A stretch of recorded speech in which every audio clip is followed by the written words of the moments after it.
This episode of Uncle Josh's True Scary Stories is sponsored by 3D Comics in Lancaster, New York, my hometown. It's a really cool shop run by a guy that I went to school with, and I'm telling you, it's awesome. I actually drove by the storefront. I did not go in because they weren't open when I did go by, but it looks rad as hell. 3D Comics, Lancaster, New York, 32 Central Ave, right in the heart of the village. It's open Wednesday through Saturday, 10 to 6, with special appointments available on Sundays. They have got it all. Graded comics, custom art lithographs, limited edition prints, and statues. I mean, if you are a serious comic book collector, this place is for you. Go to their website right now, 3dcomicsandmore.com. That's the number 3, the letter D, comicsandmore.com. Man, I'm going to actually share some pictures right now of some of the stuff that they've got available. Holy cow. Limited edition comics, the latest comics, and every Wednesday is comic book day. If you're not in the area and you prefer to shop online, owner Joel Sharmani is a great guy. He's got tons of items available on eBay. And there's also a link to that right from the shop's homepage. So check it out or give him a call. If you've got something that you're looking for or you just browse his stuff and you have more questions, 716-860-7837 is the number to call. But again, visit them right now online, 3dcomicsandmore.com.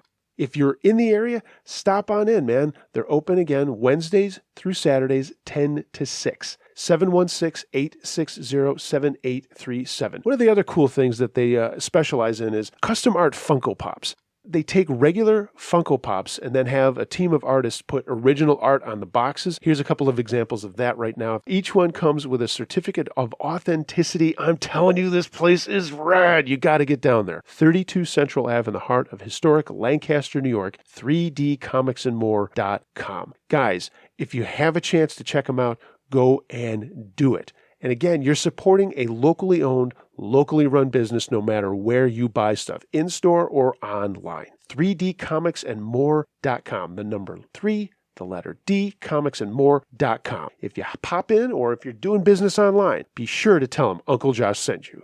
Hey, Campfire crew, let's get it on.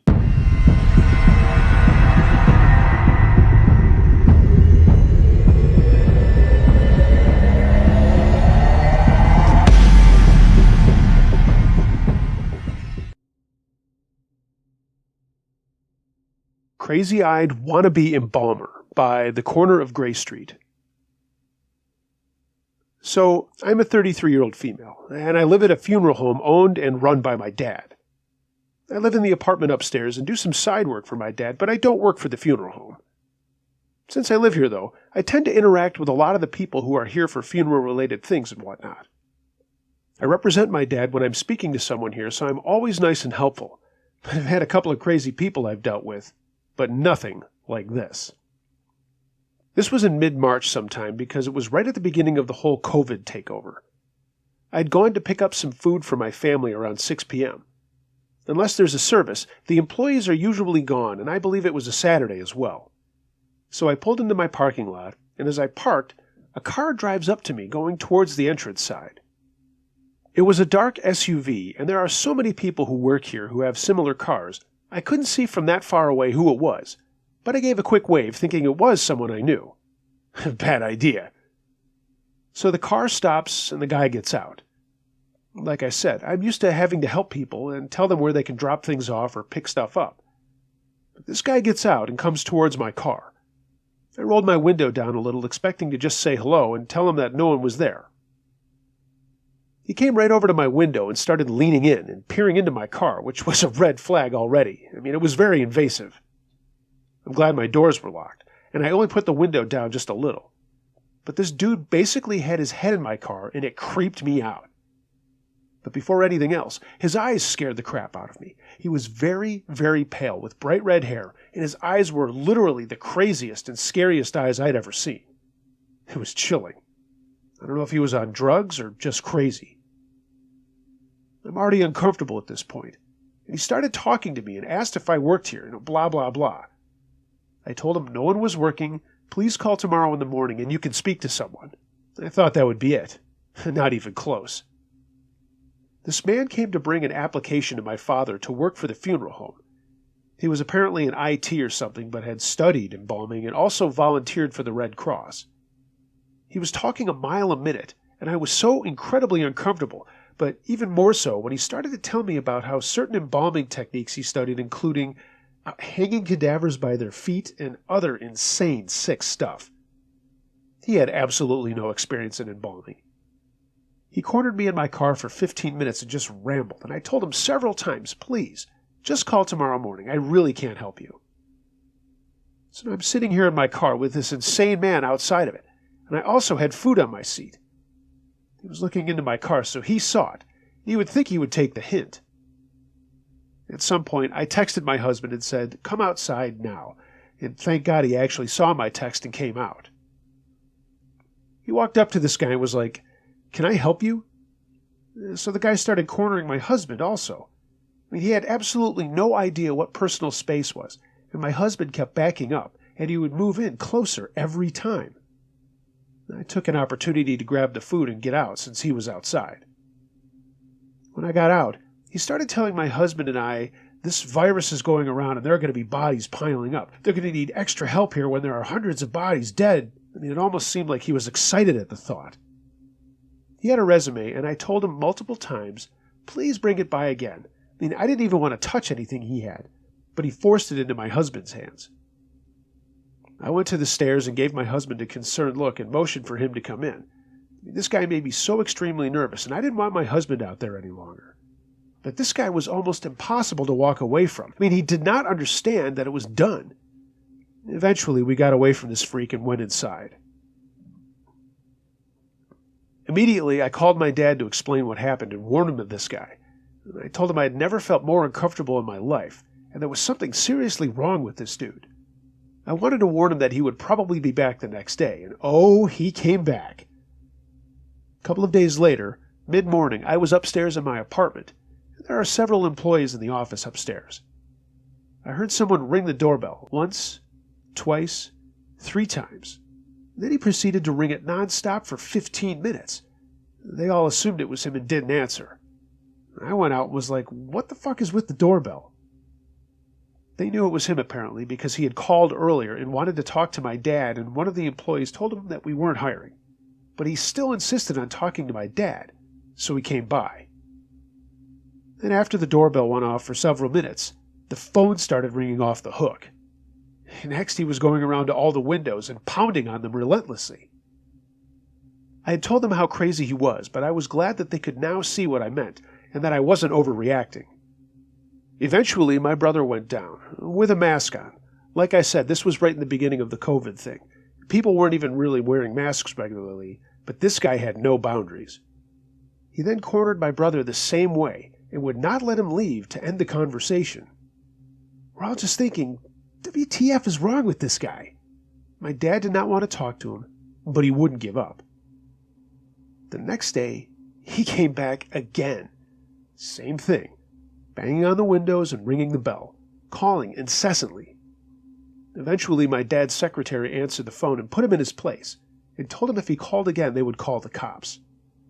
The best part is every time he showed up in full top-to-bottom cycling gear, spandex, helmet, knee pads, and even though he apparently lived a few streets over, this guy was absolutely nuts, and I'm so thankful he hasn't come back.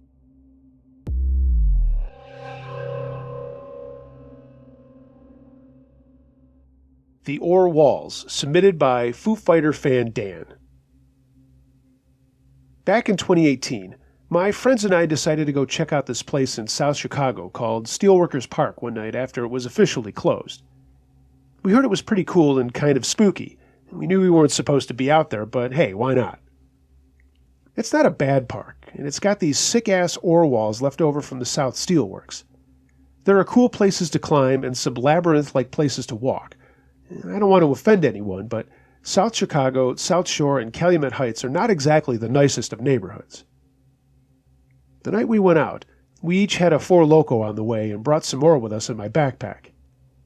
I was only 20, but had a pretty solid fake ID, and the 4 of us, Brad, yeah, there were 2 Brads, Jason and I took off from Wicker Park, getting buzzed and talking about what it was going to be like. It was July and pretty hot out, so we made sure to bring some water, too. I don't know if you've ever had Four Loko, but it amps you up but also can get you pretty effed up, too. We parked on Mackinac Avenue and then hoofed it over. I guess technically this wasn't the Steelworkers Park. That was on the other side of the North Slip. But, same difference. It's all right there. Brad number 1 was leading the way, and we were all laughing and talking about what we'd find. And Jason said his brother had been out there one night and saw something that he said was like a pagan ritual with a big bonfire. The rest of us said bullshit on that and said his brother was full of it. We made our way over to the ore walls and were checking out the graffiti and stuff with our cell phone flashlights. Brad number 1 was taking a video of us following from behind. Brad number 2 found a way into one of the tunnels, and we all followed, wondering what we would see. It was super dark inside, and our cell flashlights flashed on all kinds of spray paint on the walls. It wasn't until we all cracked another Four Loko, except Jason, he was the one driving that night, we all noticed a noise coming from around the rubble, a little bit down from the tunnel we were in. It was like whispering, and then some laughing, and we quietly walked over to the noise. I went first and looked over some concrete and saw 4 people, 3 guys and a girl standing around a can or whatever with a fire in it, and they were painting the walls with spray paint. They were laughing and punching each other as they painted the walls, and I turned around and told the guys what I saw. They also wanted to see, so we all took turns to watch these people doing their thing. That's when a voice behind us said, "What the fuck are you looking at?" All of us turned and shone our stupid cell phone lights on about 6 guys of all races, white guys, black guys, Hispanic guys, just standing there, and they did not look happy. "Put them fucking lights out," yelled the same voice, and we shut that shit down right away. Then a voice from the people that we'd been looking at yelled, "Hey, yo, what's up?" In the dark, the first voice said, "Couple of scared pussies out here watching you do." We had all kind of frozen. None of us said anything, and we heard people scrambling over the concrete rubble we'd been hiding behind. Then a really bright flashlight came on, and we looked around and saw that we were surrounded by these people. No black robes or stupid stuff like that. This wasn't any pagan ritual. It was just a large group of very tough-looking people. "What the fuck you doing out here?" said the first voice we heard. Jason started to say we were just checking things out, and the guy said, "Shut the fuck up, that was just a rectical question." Yeah, he said rectical, but we knew he meant rhetorical. Brad number 1 dropped his Four Loko, and a guy from behind us said, "Ooh, Four Loko. Rich boys slumming it tonight, huh?" One of the guys snicked out a knife, and 2 of the other guys in front of us also pulled out knives, and I felt like pissing my pants. We didn't know who these people were. We didn't know what kind of trouble we were in. So I finally spoke up and said just as much. "Look, we don't want any trouble. We'll just take off." That's when I got a huge pain in my crotch as someone kicked me in the balls from behind. I doubled over, and then there was a hand in my hair. The next thing I knew, I was pushed against the wall of the tunnel, and my head cracked loud enough, and all these crazies all laughed as I saw stars. I looked up, got a punch to my stomach, and then I smelled perfume and realized it was the girl who was hitting me. She stood right in front of me. I could smell beer, cigarettes, and her perfume, and then suddenly she kissed me. Tongue down the throat kiss. For whatever reason, I kissed her back, and for a minute time stood still. Then she pushed me back, handed me a piece of paper, said, "Put that in your pocket, now fuck off," and slapped me on the side of my face. All the guys who had come up behind us kind of got out of our way and started calling us pussies and fags, but let us go, and we practically ran out of there. Once we were out of the ore, we flew back to the car, none of us saying a word. Brad number 2 hit the gas, and we were out of there in no time, even though he wasn't supposed to be driving. We went back to Jason's house, the entire time saying how crazy that was. We had no idea who those people were, and the truth is, we probably could have gotten pretty fucked up by them. After hanging out in Jason's backyard, drinking the other Four Lokos we hadn't opened, we just decided to crash there for the night. His parents were at their summer place, and we knew there was more than a case of beer in the fridge if we really wanted to get toasted. No one could stop talking about this, and the guys kept asking me what the girl was like up close, and I could only say she was pretty, but also had this really rough-looking, dangerous look. On the inside, it was one of the best kisses I've ever had, but I didn't tell them that. That's when I remembered the piece of paper she gave me. I pulled it out. It was her fucking phone number. Crazy girl at the Orwalls? I don't think so. I won't be calling you anytime soon.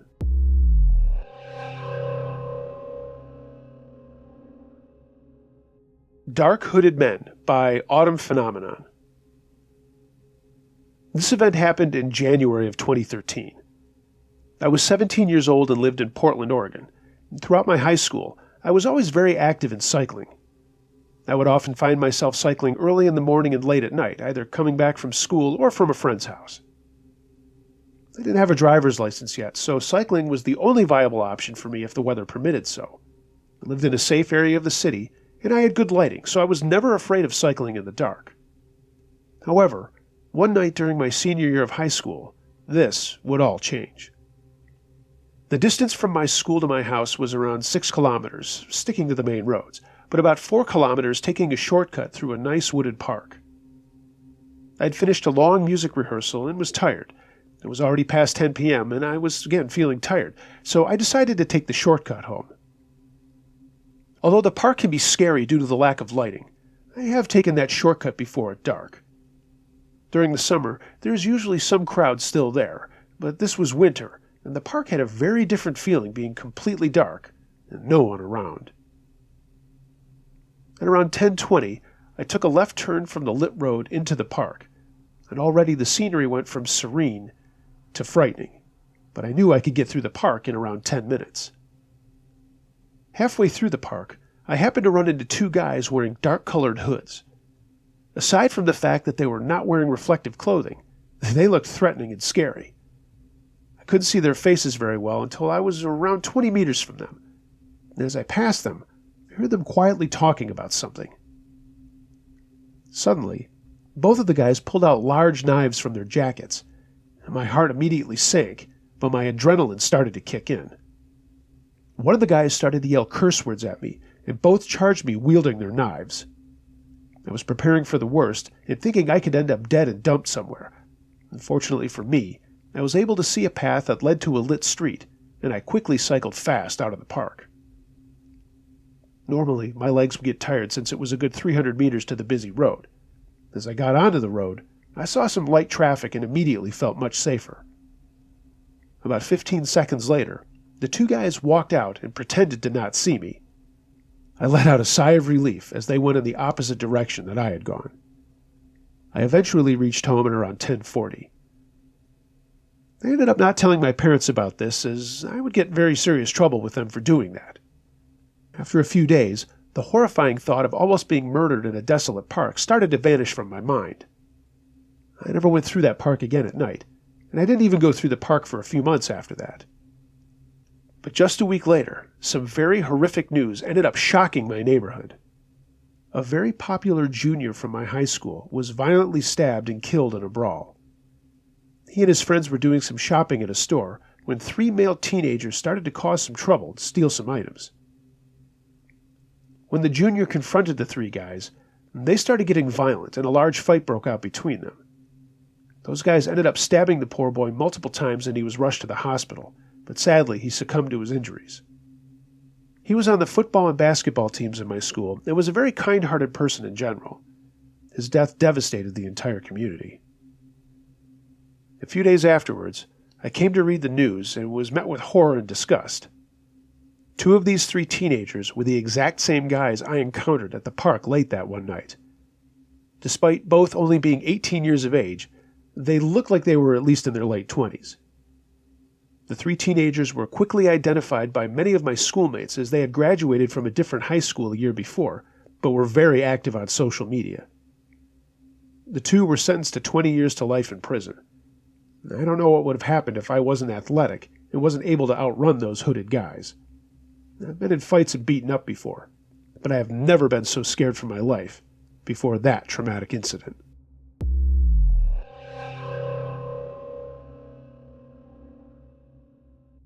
My Mother's Story, submitted by BossDog45113. Hey, I've been listening to your podcast for about a year now, and I just wanted to say that I really love all that you do. This story was told to me by my mom about 25 years after it happened. I'm not super spiritual, and neither is my mom, but this particular incident was the most spiritual experience that has ever happened to her. She started off the story with her childhood and her going through a very rough patch in life. This particular evening was pretty normal, but after she fell asleep, it all went downhill. She had a dream that reminded me of the movie Poltergeist, in which she was in her bedroom, that had woken up in the middle of the night to find her ceiling open up. She said it looked like the top of a hurricane, swirling, but it was engulfed in flames. She said it was super hot, and reminded her of how she imagined hell to be. Again, we aren't super spiritual, but she said that after she woke up on her stomach and couldn't move at all, and that it felt as if there was a huge weight on her back. She tried to move for about 15 minutes, until she started to pray as she ran out of ideas. It apparently worked right away, and she turned over on her back. Her bedroom was in the basement, and there was a window well next to her bed. She said in the window well there was a dark figure peering in at her. Not anything she would recognize like a dog or a large bird or cat. It had dark, shiny eyes like a spider. At breakfast the morning after, her grandparents and her dad were talking about a dream they had. Their dreams were of Jesus walking through their house and sitting on the end of their bed telling them that everything would be fine. My grandpa was diagnosed with cancer a few days later, and my mom says that her dream was supposed to help her get back on the right path. I thought that it was just some sort of sleep paralysis, but I know that my mom would never lie to me. Thanks for reading my story, and I hope you keep doing what you do for a long time.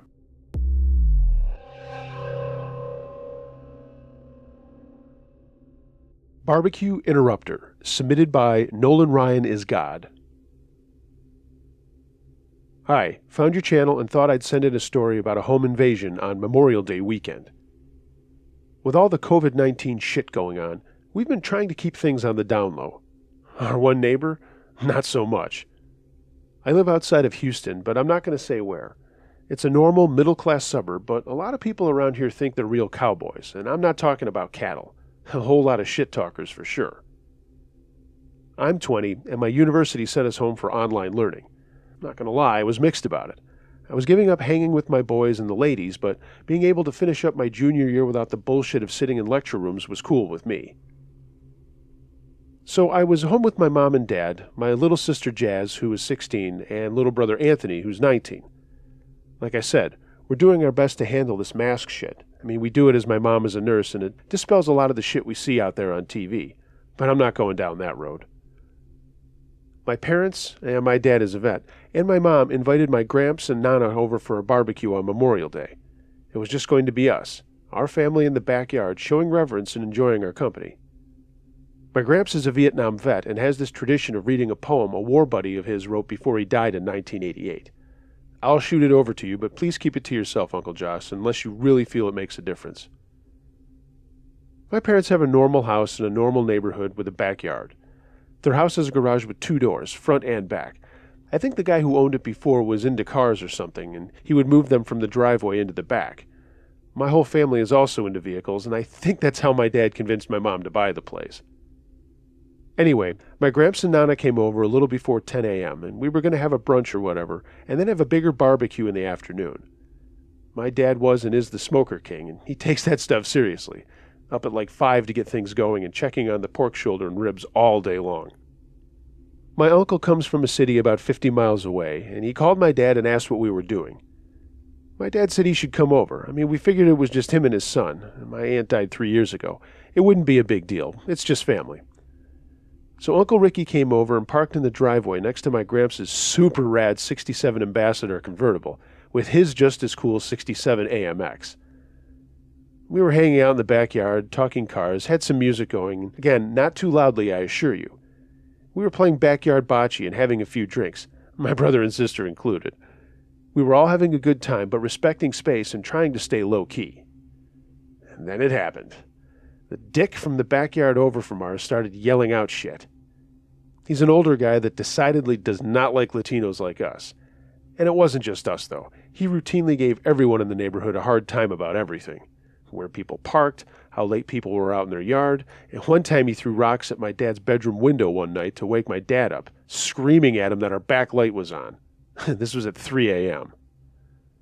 So here he is, trying to yell over our music that wasn't too loud. My dad went over to the fence, it's a wood fence, and think that show Home Improvement. He said, "Hey, Bill, we're keeping it down, and we'll kill the music at 11. And hey, you're welcome to come over and join us if you want. We have extra masks and stuff."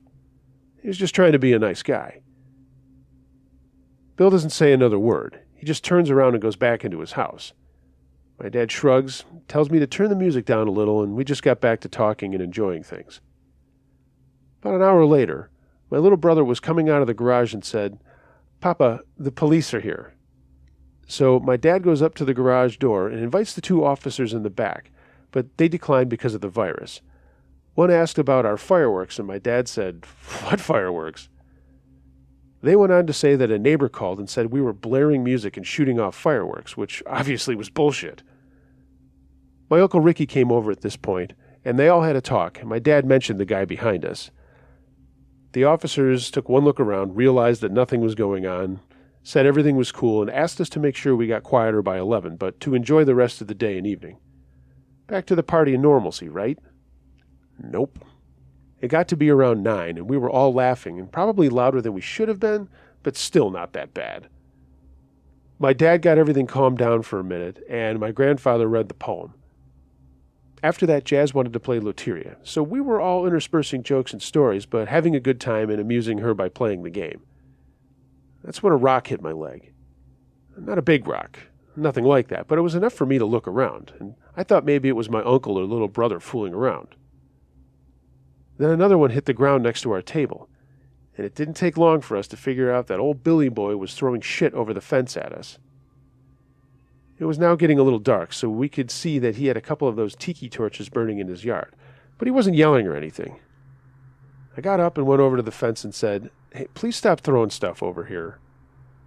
Then one came whizzing over and smacked against the fence right off to my right, and I said, "Dude, knock it off or we're calling the cops."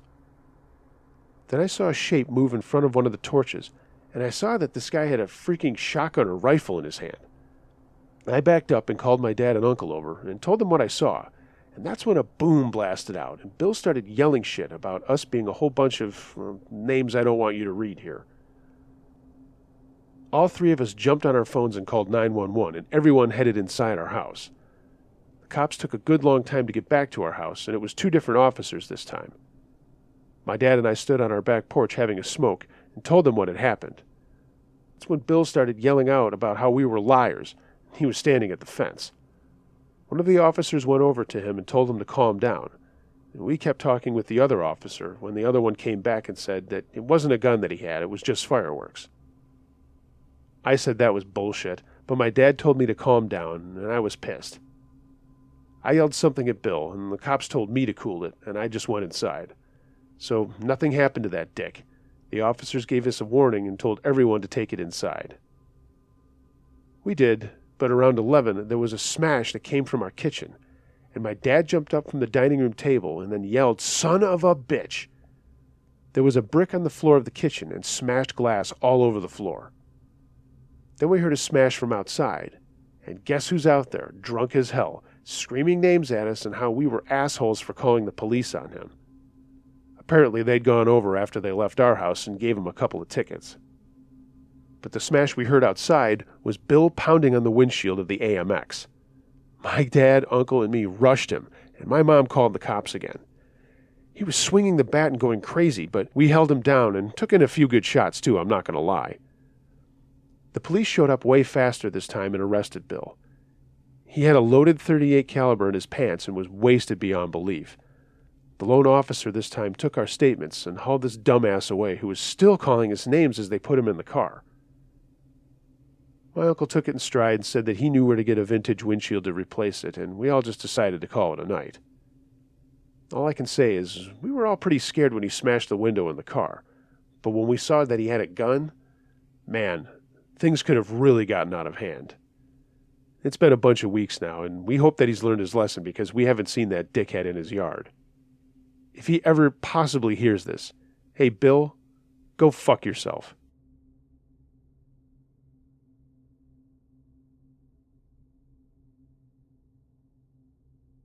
Hey gang, here's a little bonus. I haven't done a classic in quite some time, and that barbecue interrupter story reminded me of one of my favorites, so I'm going to share that here with you guys now. Thanks for listening, everybody.